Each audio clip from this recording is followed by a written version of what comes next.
Hello guys, ഈ cauliflower ഉണ്ടല്ലോ എന്റെ ഫേവറേറ്റ് ആണ് കേട്ടോ. എന്റെയും ഫേവറേറ്റ് ആണ്. എന്റെ കൂടെ ഉള്ളത് ആരാന്നല്ലേ? കസിന്റെ മോള് റിച്ചു. എന്റെ കുക്കിംഗ് പരീക്ഷണങ്ങളെല്ലാം ഹോളിഡേയ്സിലാകും, എസ്പെഷ്യലി സൺഡേ. അതും വീട്ടിൽ ഉമ്മ മാത്രം ഉണ്ടാവുന്ന. അതാവുമ്പോൾ നമ്മൾ ഉണ്ടാക്കിയിട്ടുള്ള ഫുഡ് അടപടലം മൂഞ്ചി പോയിട്ടുണ്ടെങ്കിലും നമ്മള് സ്വന്തം അങ്ങ് സഹിച്ചാൽ മതി. ഈ കോളിഫ്ലവർ ഇങ്ങനെ കുനുകുനാന്ന് അരിഞ്ഞു തന്നിട്ടുള്ളത് ഉമ്മയാണ് കേട്ടോ. ജാതി മത ഭേദമന്യേ നമ്മൾ ഷേപ്പിനൊന്നും ഒരു ഇമ്പോർട്ടൻറ്റും കൊടുത്തിട്ടില്ല. ജസ്റ്റ് ഇത് കട്ട് ചെയ്തു, അതങ്ങനെ വെള്ളത്തിലാണ് ഞാൻ ഇട്ടിട്ടുണ്ടായിരുന്നത്. പിന്നെ കസിൻ സിസ്റ്ററും അതുപോലെ എൻ്റെ സിസ്റ്ററും ഒക്കെ വിളിച്ച സമയത്താണ് അവർ പറഞ്ഞത് ചുടുവെള്ളത്തിൽ കുറച്ച് മഞ്ഞൾപ്പൊടിയൊക്കെ ഇട്ട് വെക്കണം എന്ന് പറഞ്ഞു. അങ്ങനെയാണ് കുറച്ച് ടൈമിൽ നമ്മൾ ചുടുവെള്ളത്തിൽ ഇപ്പോൾ സോക്ക് ചെയ്ത് വെച്ചതാണ് കേട്ടോ. ഹലോ, ഒരു പ്രത്യേക ശ്രദ്ധയ്ക്ക് ഞങ്ങൾ ഉണ്ടാക്കിയ ഇൻഗ്രീഡിയൻസിൻ്റെ ഐറ്റംസിൻ്റെ അളവോ കാര്യങ്ങളൊന്നും അതൊക്കെ ഒരു കമ്മട്ടത്തിലിടാണ്. ഒരു ഐഡിയ ഇല്ല എന്താ എങ്ങനെ ചെയ്യേണ്ടതെന്ന്. മല്ലിപ്പൊടി ഇടറിച്ചോ.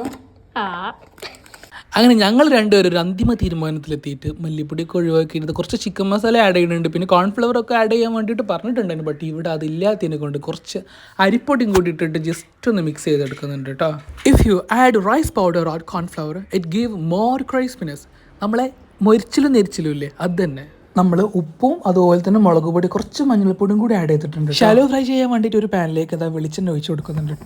ഈ ഒരു അടുപ്പുണ്ടല്ലോ അത് ഭയങ്കര പരാജയമാണ്, അതുകൊണ്ട് കത്തി കിട്ടാൻ കുറച്ച് പാടാണ്. ബാക്ക്ഗ്രൗണ്ടിൽ കൊയ്യൊക്കെ കൂക്കുന്നുണ്ട്. നെക്സ്റ്റ് നമ്മൾ ഇനി കോളിഫ്ലവർ ജസ്റ്റ് ഒന്ന് ഷാലോ ഫ്രൈ ചെയ്തെടുക്കുന്നുണ്ട്. കോളിഫ്ലവർ 2 ട്രിപ്പായിട്ട് ഫ്രൈ ചെയ്തെടുക്കാനുള്ള പ്ലാനിങ് ആയിരുന്നു. സത്യം പറയാലോ, മടി കാരണം ഒരുമിച്ചിട്ട് അങ്ങോട്ട് ഇട്ടിട്ട് ഫ്രൈ ചെയ്യാൻ തുടങ്ങി.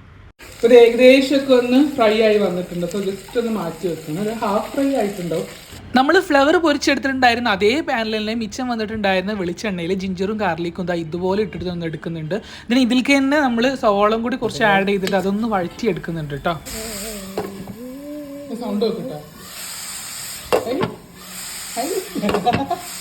വീഡിയോ ലെങ്തി ആയി പോകണ്ടെന്ന് വിചാരിച്ചിട്ട് ഇതിൽ ആഡ് ചെയ്തിട്ടുള്ള ഇൻഗ്രീഡിയൻസും കാര്യങ്ങളൊന്നും ഞങ്ങൾ പറയുന്നില്ല. കാരണം അതൊക്കെ ഞങ്ങൾ ഇഷ്ടത്തിന് തോന്നിയ അളവിൽ ചെയ്തതാണ്. ചെറിയൊരു ഗ്രേവി ടൈപ്പ് കിട്ടാൻ വേണ്ടിയിട്ട് 2 ടൊമാറ്റോ കട്ട് ചെയ്ത് മിക്സിയിലിട്ട് അടിച്ചിട്ട് അതൊന്ന് ഒഴിച്ചു കൊടുക്കുന്നുണ്ട് കേട്ടോ.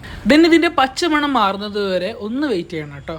മുന്നേ ഫ്രൈ ചെയ്ത് വെച്ചിട്ടുള്ള കോളിഫ്ലവർ ജസ്റ്റും ഇതിലേക്ക് ആഡ് ചെയ്തിട്ടുണ്ട്. ഇതിനെ നന്നായിട്ടൊന്ന് മിക്സ് ചെയ്തിട്ട് ഒരു 5 മിനിറ്റ് കൂടെ നമ്മൾ ലോ ഫ്ലെയിമിൽ വെച്ചിട്ടുണ്ടെങ്കിൽ കോളിഫ്ലവർ ഒക്കെ കറക്റ്റ് ലഞ്ച്, ഡിന്നർ, ബ്രേക്ക്ഫാസ്റ്റ് എന്തിൻ്റെ കൂടെ സെർവ് ചെയ്യാൻ പറ്റുന്ന ഒരു അടിപൊളി ഡിഷാണ്. ഇങ്ങനെ തന്നെ ചെയ്യണം എന്നല്ല, കുറച്ചും കൂടി അപ്ഡേറ്റ് ആയിട്ടുള്ള ഇൻഗ്രീഡിയൻസും കാര്യങ്ങളൊക്കെ ആഡ് ചെയ്തിട്ട് നിങ്ങൾക്ക് കുറച്ചും കൂടി അടിപൊളിയായിട്ട് ഉണ്ടാക്കി വെക്കാൻ പറ്റുന്നതാണ്. കോളിഫ്ലവറിൻ്റെ കാര്യമാണ് ഞാൻ പറഞ്ഞത്, എല്ലാത്തിൻ്റെ കൂടെ നമുക്ക് യൂസ് ചെയ്യാൻ പറ്റും. അപ്പോൾ ജസ്റ്റ് ഒന്ന് ട്രൈ ചെയ്ത് നോക്കണേ.